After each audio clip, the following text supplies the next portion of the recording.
Today we're finishing up the second part of this story that we've been writing here.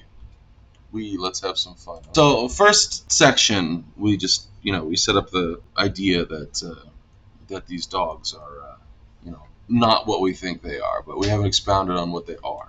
Maybe the public outcry should come first. This is going to have a little bit of an inside joke with myself. I'm going to have the first rally against dogs appear in Massachusetts, Boston specifically. If you've ever lived in Massachusetts, you know that those people have never seen dogs in their lives before. They just have a weird culture about dogs. It's not like that anywhere else on the East Coast either. I mean, New Yorkers maybe aren't stoked on dogs, but if they're worried about someone shitting in your street, I mean, it's more likely to be a person, established order of the dog-loving general populace. I don't know if any of you listen to Armchair Expert, but like Monica, who is Dax's co-host, she's not like vehemently opposed to dogs, but like she just doesn't want them anywhere. And so I think I'm gonna add in a bit where on a Armchair Expert or something, Monica comes out being like, "See, I was right about dogs all along. They shouldn't be in public spaces." Oh, my brain is not on, dude. I can't write in the morning. Connecting the names of living pets. Attempting to signal. This is from far.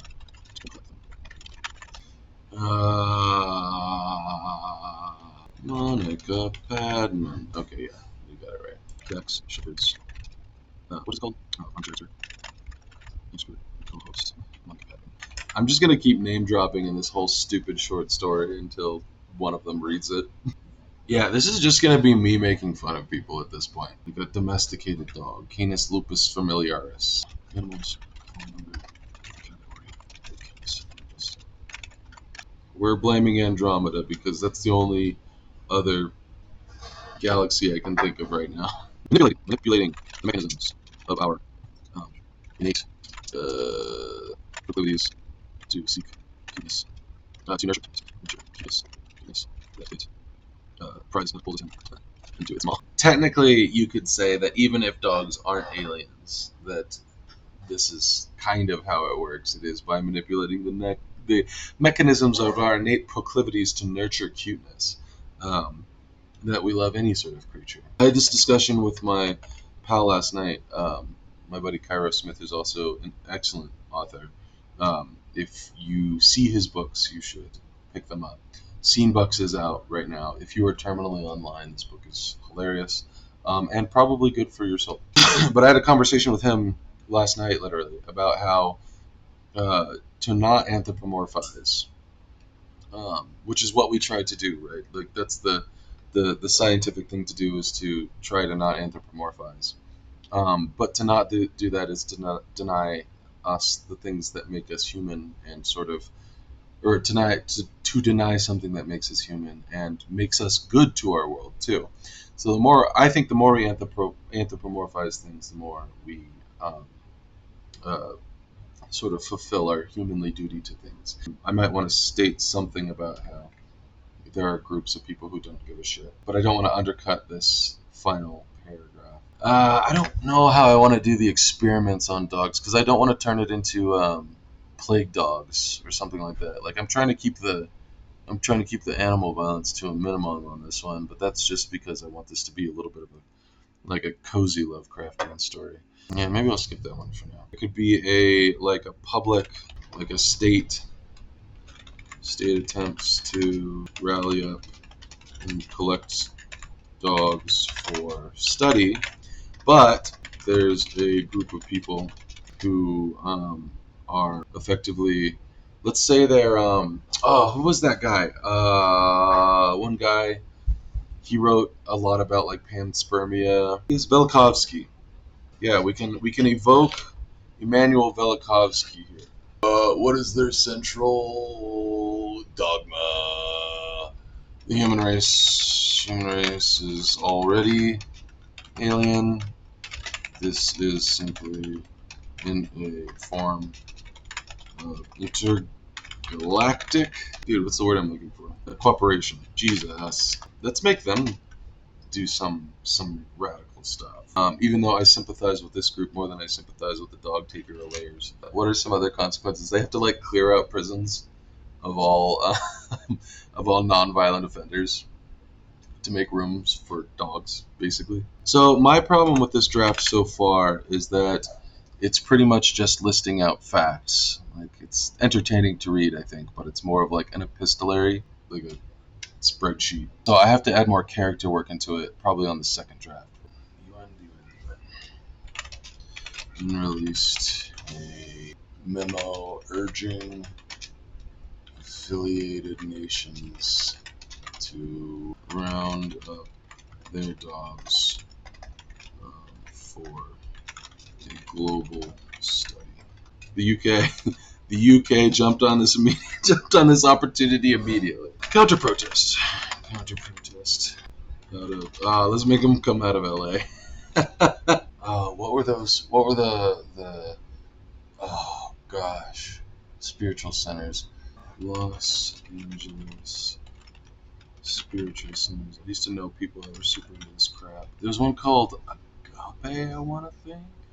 Oh god, spiritual people are very, very tolerant of people making fun of their stuff. So I cannot wait to get a cease and desist letter from them. Very reasonable, very kind, good, loving people, as we all know. Let's go with Agape, because I know that one. Again, these are the people I've sympathized with more. But I have to, the pro-dog people. I just have to make them terrible for fun. Martial law? This other martial law also. So curfews, and clubs, or highly controlled orders. Okay, so what we have things escalating. By mid-April, the UN is trying to get everybody to round up their dogs for a global study. The East Coast is, of course, fine with that because they're afraid of dogs.